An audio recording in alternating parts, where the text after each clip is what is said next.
देखिए 1D का question number 8 से नीचे दिए गए कथन सत्य हैं या असत्य हैं, कारण के साथ अपने उत्तर दीजिए। मतलब कि आंसर बताना है और साथ उसका रीजन भी बताना है कि क्यों जो नीचे स्टेटमेंट्स दिया हुआ है क्यों सही है या क्यों गलत है। ठीक है, पहला स्टेटमेंट्स दिया हुआ है, प्रत्येक अपरिमेय संख्या एक वास्तविक संख्या होती है ना। पहला स्टेटमेंट्स दिया हुआ है कि प्रत्येक अपरिमेय संख्या एक वास्तविक संख्या होती है। तो सबसे पहले ये जानेंगे कि वास्तविक संख्या यानी कि रियल नंबर होता क्या है ना। वास्तविक संख्या होता क्या है? तो वास्तविक संख्या जिसमें पूर्ण संख्या जैसे कि 0, 1, 2 डैश डैश, प्राकृतिक संख्या 1, 2, 3, 4 डैश डैश है ना, या फिर कोई संख्या भिन्न में दिया हो 1/4 ऐसे 2/5 डैश डैश है ना, या फिर कोई संख्या डेसिमल में दिया हो 5.6, 4.8, 9.2, अपने मर्जी से कुछ भी एग्जाम्पल के तौर पे लिख सकते हैं। ठीक है ना, या फिर कोई संख्या अंडर रूट में दिया हो जैसे कि अंडर रूट में 2, अंडर रूट में 3, अंडर रूट में 5 है ना। तो देखिए ये जो है यानी कि परिमेय संख्याओं और अपरिमेय संख्याओं के समूह को ही वास्तविक संख्या कहते हैं। परिमेय संख्या ये जितने भी यहाँ से यहाँ तक है क्या है? परिमेय है। ये रूट वाला क्या है? अपरिमेय है। तो परिमेय संख्या और अपरिमेय संख्या के समूह को क्या कहते हैं? वास्तविक संख्या कहते हैं। तो इसमें हमारा स्टेटमेंट्स में पहला दिया हुआ है कि प्रत्येक अपरिमेय संख्या एक वास्तविक संख्या होता है। तो अपरिमेय संख्या वास्तविक संख्या हो रहा है ना, तो आप यह कथन सत्य लिखेंगे यह कथन सत्य है क्योंकि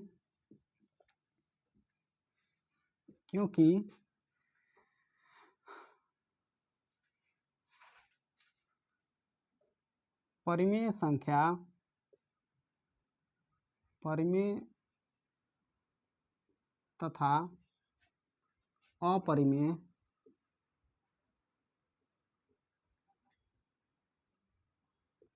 संख्याओं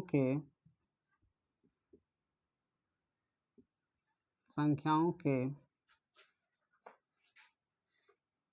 समूह को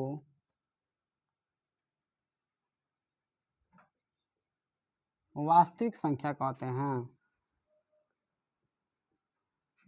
वास्तविक संख्या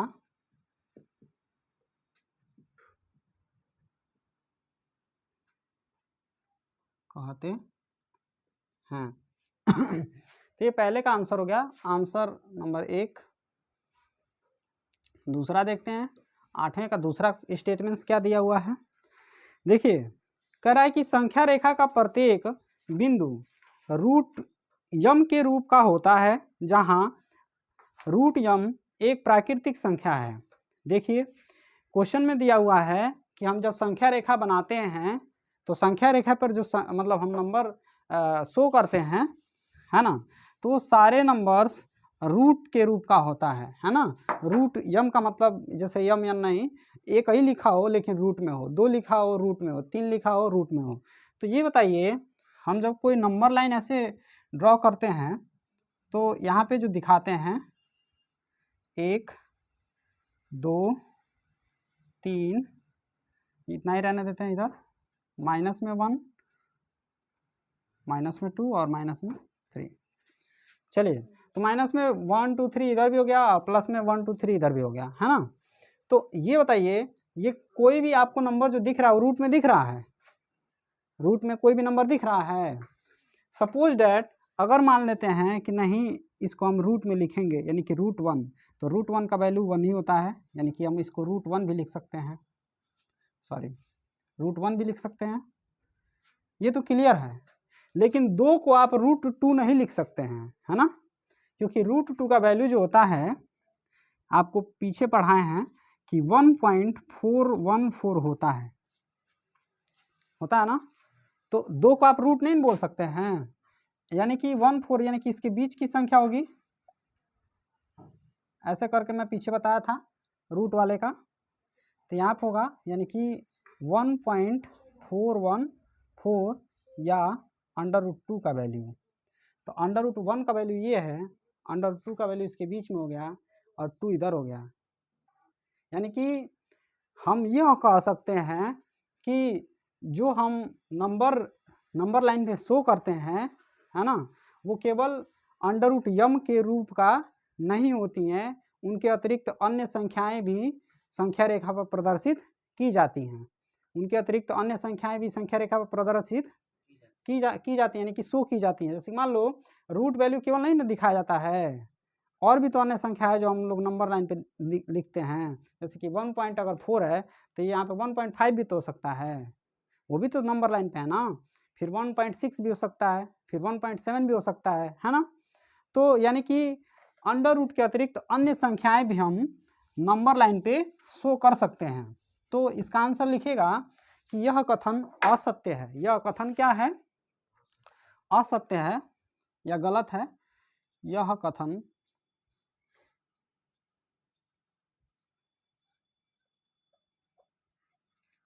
असत्य है, क्योंकि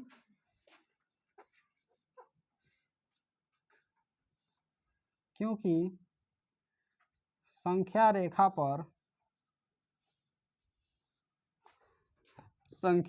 पर रूट में 1, रूट में 2, रूट में 3 डैश रूट में m के अतिरिक्त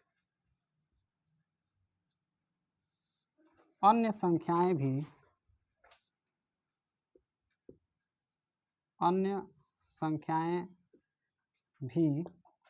प्रदर्शित की जाती हैं।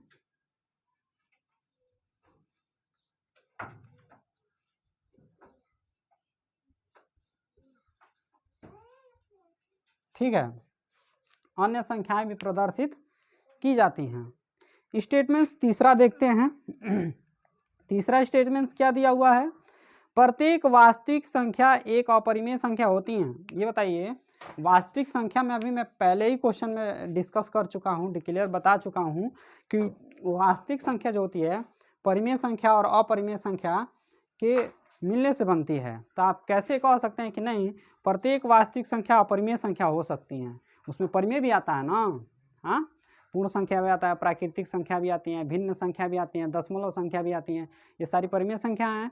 अपरिमेय संख्या का मतलब जिसका अशांत दशमलव हो, अनसानी आवर्ती हो, जिसकी बार बार नंबर दोहराए जाए, है ना।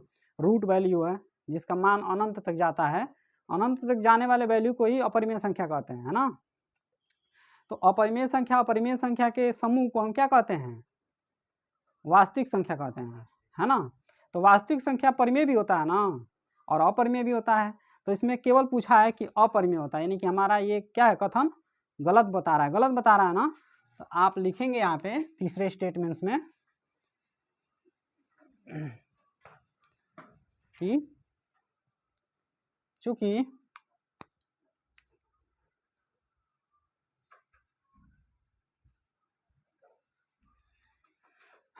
वास्तविक संख्या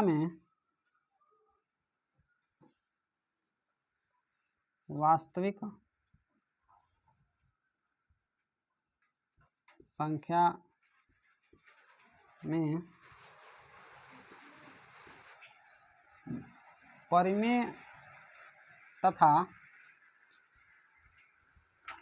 अपरिमेय परिमेय तथा अपरिमेय दोनों ही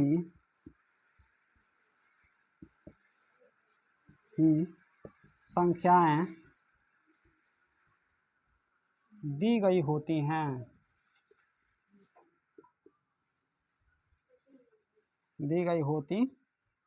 हैं। अतः यह कथन असत्य है। चलिए, तीनों स्टेटमेंट्स क्लियर हो गया। अब हम क्वेश्चन नंबर 9 देखेंगे। करा है क्या सभी धनात्मक पूर्णांकों के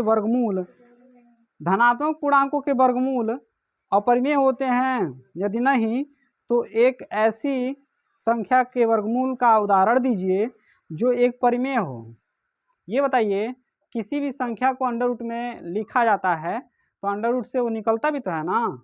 ऐसा थोड़े होता है कि वो अंडर रूट में कोई संख्या लिख दिया गया तो वो अंडर रूट में ही रहेगा हमेशा के लिए, जीवन भर के लिए। ऐसा तो है नहीं ना। जैसे रूट में हमने 4 लिख दिया तो हम जब उसका मतलब गुणनखंड करते हैं, है ना, फैक्टर करते हैं, तो उसमें हमारा 2 का जोड़ा मिलता है।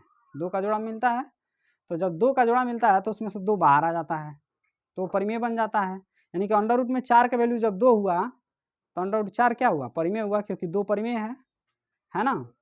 लेकिन 9वें क्वेश्चन में बोला गया है कि क्या सभी धनात्मक पूर्णांक के वर्गमूल का मतलब वही ना हुआ जिसको हम कॉमन बना के अंडर रूट से बाहर निकालते हैं, है ना, अपरिमेय होता है।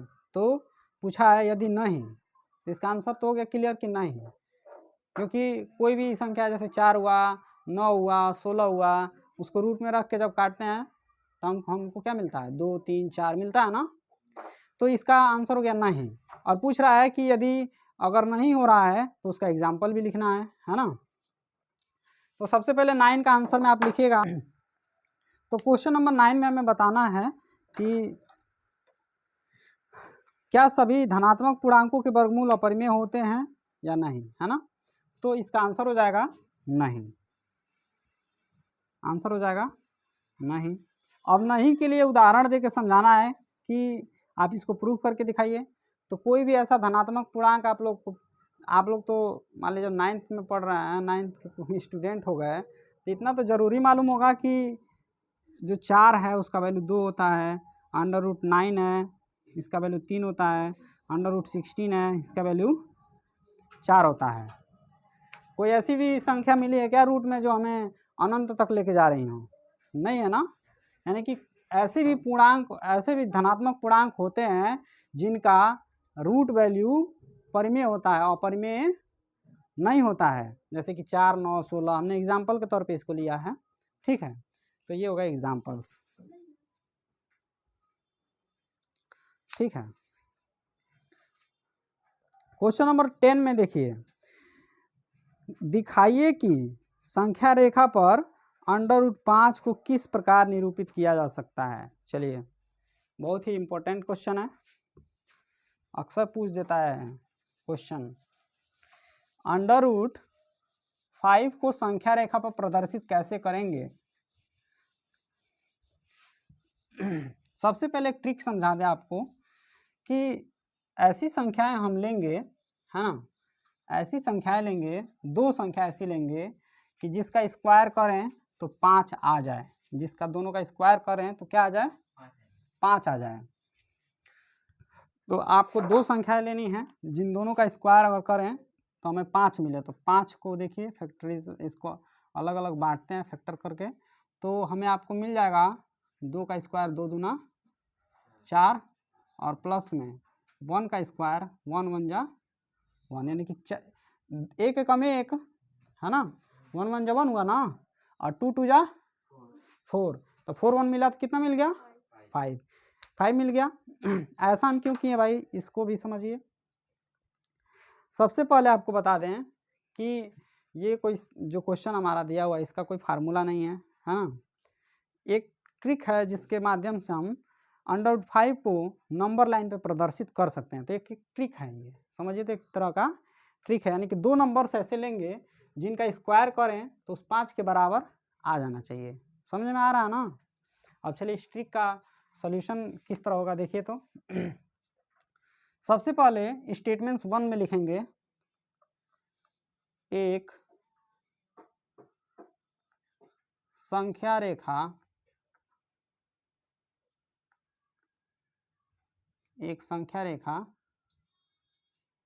खींचा, ठीक है, एक संख्या रेखा खींचा।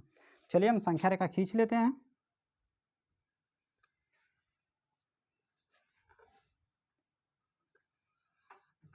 ये रहा संख्या रेखा, इसको हमने खींच लिया। यहाँ पे स्टार्टिंग पॉइंट है और इसमें प्रॉपर डिस्टेंस लेके और 1 2 3 भी शो कर लेंगे, यानी कि 1 2 3 और यहाँ पे 0 ना।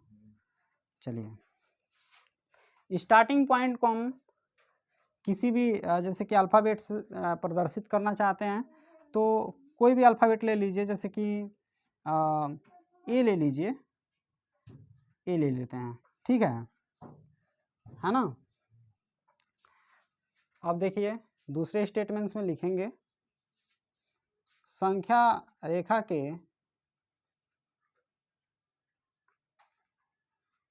रेखा के प्रारंभिक बिंदु का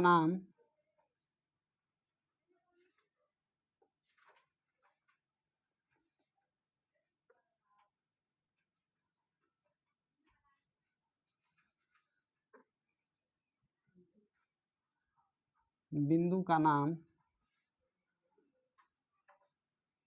ए रखा, ठीक है। अब हमें देखिए पहली चीज़ आपको एक चीज़ क्लियर कर दें कि अगर संख्या रेखा पर ये जो 2 लिखा है ना, तो 2 यूनिट अगर संख्या रेखा पर लेते हैं नंबर लाइन पे, तो इसमें अगर 2 यूनिट लेते हैं तो इसका हाइट जब हमें लेना होगा, हाइट मैं बताऊंगा किस तरह लेना है, हाइट जो लेना होगा वो 1 यूनिट लेना होगा, है ना। और अगर हम 1 यूनिट नीचे नंबर लाइन पे लेते हैं तो 2 यूनिट हमें हाइट लेना पड़ेगा, यानी कि इन दोनों में से कोई एक चूज करके और उसको नंबर लाइन पे उतना यूनिट हमें ले लेना है। तो 1 यूनिट ले लेते हैं, लिखेंगे संख्या रेखा के प्रारंभिक बिंदु से एक इकाई दूरी पर, फिर कोई अल्फ़ाबेट के नाम से उसको शो कर देंगे, बी कर लेंगे, है ना। तो लिखेंगे तीसरे स्टेटमेंट्स में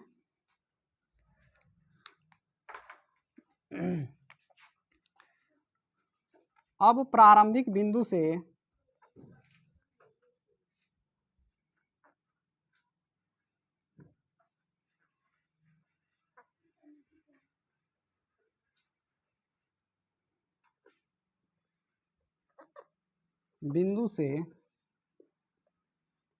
एक इकाई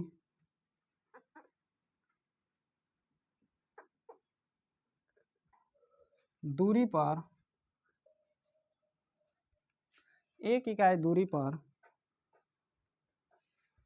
पुनः एक बिंदु बी लिया, ठीक है। इसको हमने बी कर लिया इतना यहाँ पे, ठीक है। अब क्या करते हैं, चौथा स्टेटमेंट्स लिखते हैं। चौथे स्टेटमेंट्स में भी मैं बताया हूँ आप लोगों को कि अगर 1 यूनिट हमने नीचे लिया है ना, तो 1 यूनिट अगर हम नीचे ले लेते हैं तो बाकी जो 2 यूनिट इसमें बच रहा है उसको हमें हाइट के रूप में लेना है, यानी कि लंबवत लेना है ना। अब लिखेंगे बिंदु बी से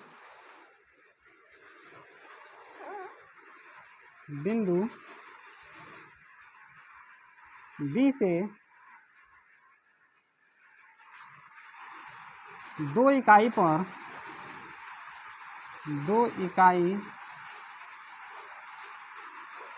लंबी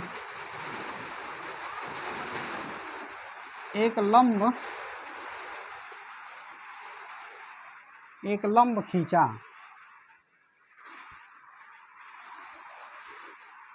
चलिए तो यहाँ से एक हमें लंब लेना है, लंब का मतलब एक सीधी लाइन जो 90 डिग्री का एंगल बनाती है बी पे, है ना। तो इस लाइन को हम डार्क कर लेते हैं, ये रहा। अब इसको हम यहाँ पे शो करने के लिए सी रख लेते हैं। तो ये हमारा यहाँ से 1 इकाई है ना, तो ये 2 इकाई पे है, यानी कि एक यहाँ पे है और एक यहाँ पे है, 2 इकाई दूरी पर है।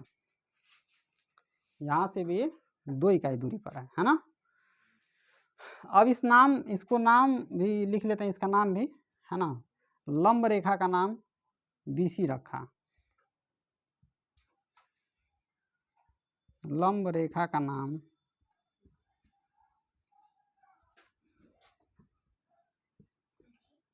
BC रखा। चलिए, हमने लंब रेखा का नाम BC रख दिया।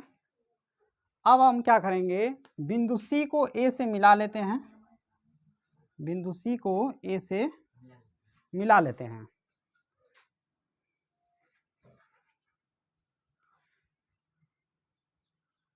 बिंदु C को बिंदु A से मिलाया।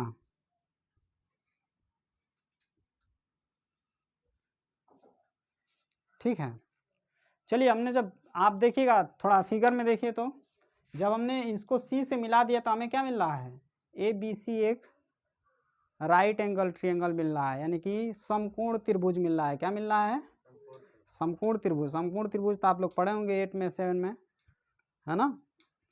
कर्ण का स्क्वायर बराबर लंब का स्क्वायर धन आधार का स्क्वायर, पढ़े है ना। H equal to H square is equal to L square plus B square, पढ़े है ना। तो चलिए, फार्मूले के हिसाब से पहले आप जान लीजिए कि उस समकोण त्रिभुज मिल रहा है, उसको भी स्टेटमेंट्स में लिखना है। तो लिखेंगे इस प्रकार,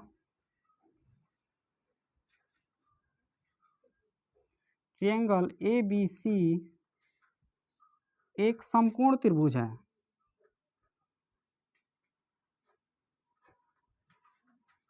एक समकोण त्रिभुज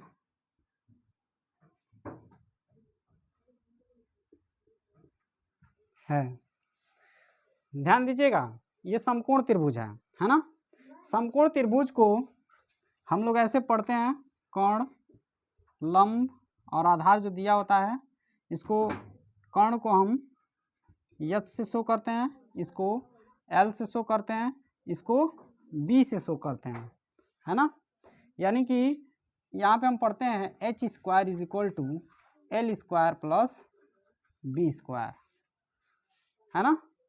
समकोण त्रिभुज में जब हमें कर्ण निकालना होता है तो कर्ण, आपको पता है कि इसकी दूरी 1 यूनिट है, इसकी दूरी 2 यूनिट है, यानी कि 2 यूनिट, है ना। 1 यूनिट और 2 यूनिट, इसकी दूरी हमें बतानी है कि इसकी दूरी कितने यूनिट हो रही है ना।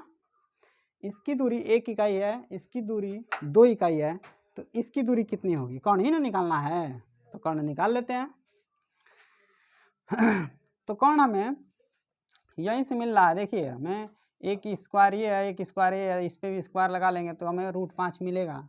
इसलिए हम पहले ही बता दिए आप लोग को कि ऐसी 2 संख्या लेनी है जिनका दोनों का स्क्वायर करने पर हमें 5 मिलता हो, है ना। इसलिए वो लिया गया था। आप लोग सोच रहे हैं सर क्यों ऐसा बोले हैं, तो उसका रीज़न यही है ना।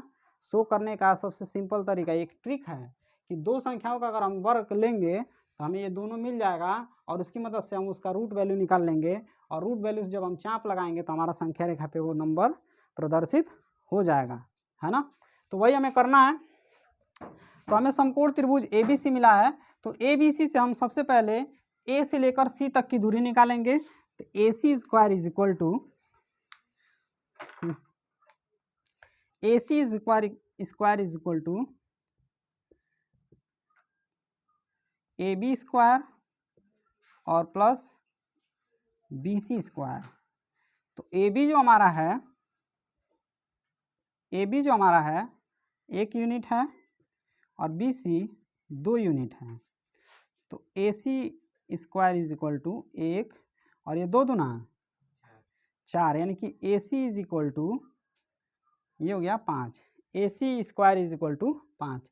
स्क्वायर को जब आप इधर भेजेंगे तो रूट बन जाएगा ना, रूट बन जाएगा, यानी कि हमारा AC निकला, क्या निकला, AC is equal to root में 5, रूट में 5, यानी कि AC का मान हमारा रूट में 5 निकल गया।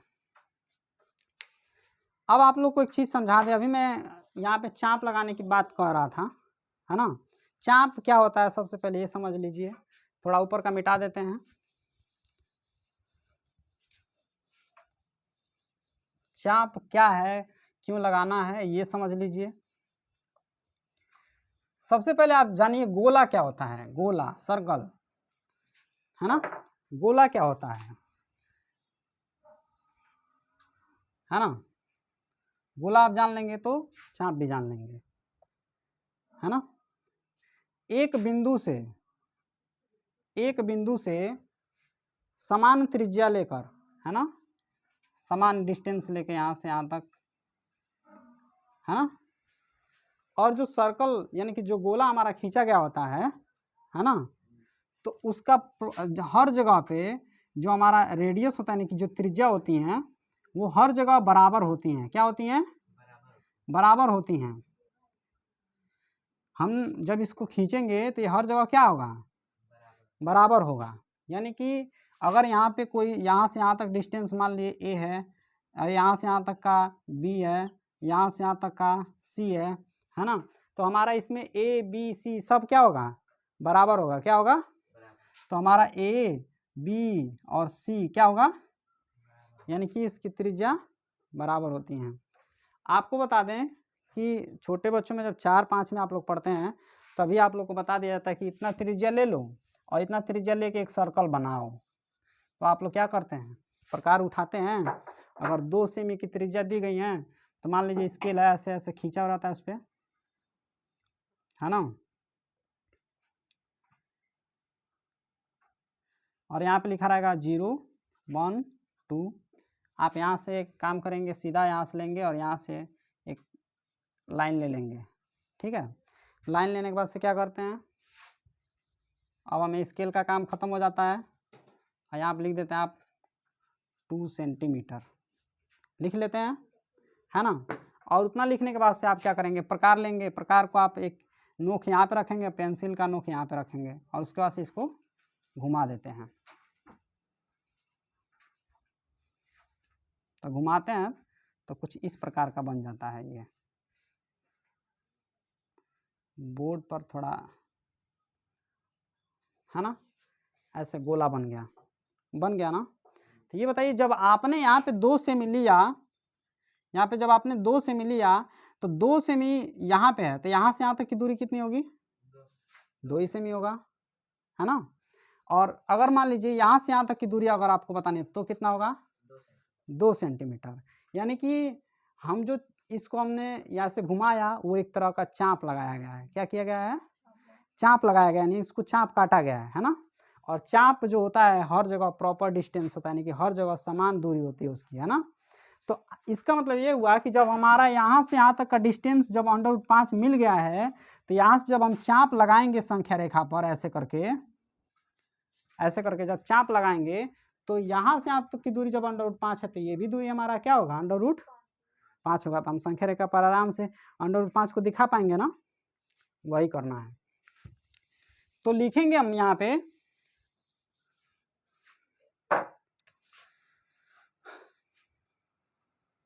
अब नेक्स्ट स्टेटमेंट से 7 हुआ है ना, 8वां। AC को चाप मानकर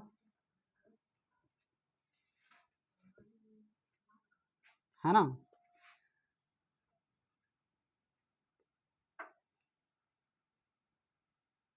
संख्या रेखा पर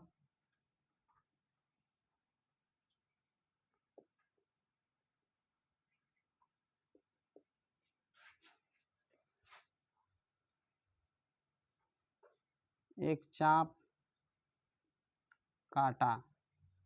ठीक।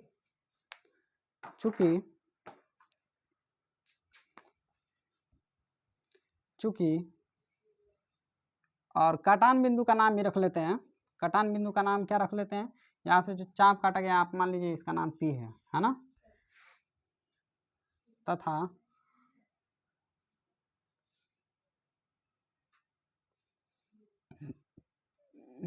काटान बिंदु का नाम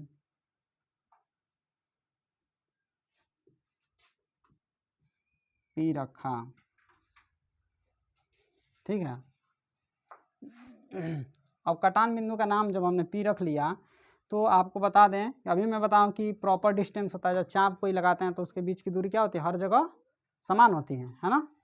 तो जो समझाए हैं उसी के अनुसार AC = AP होगा। यानी कि A से लेकर सी तक की दूरी ए से लेकर पी तक की दूरी के बराबर होगा ना।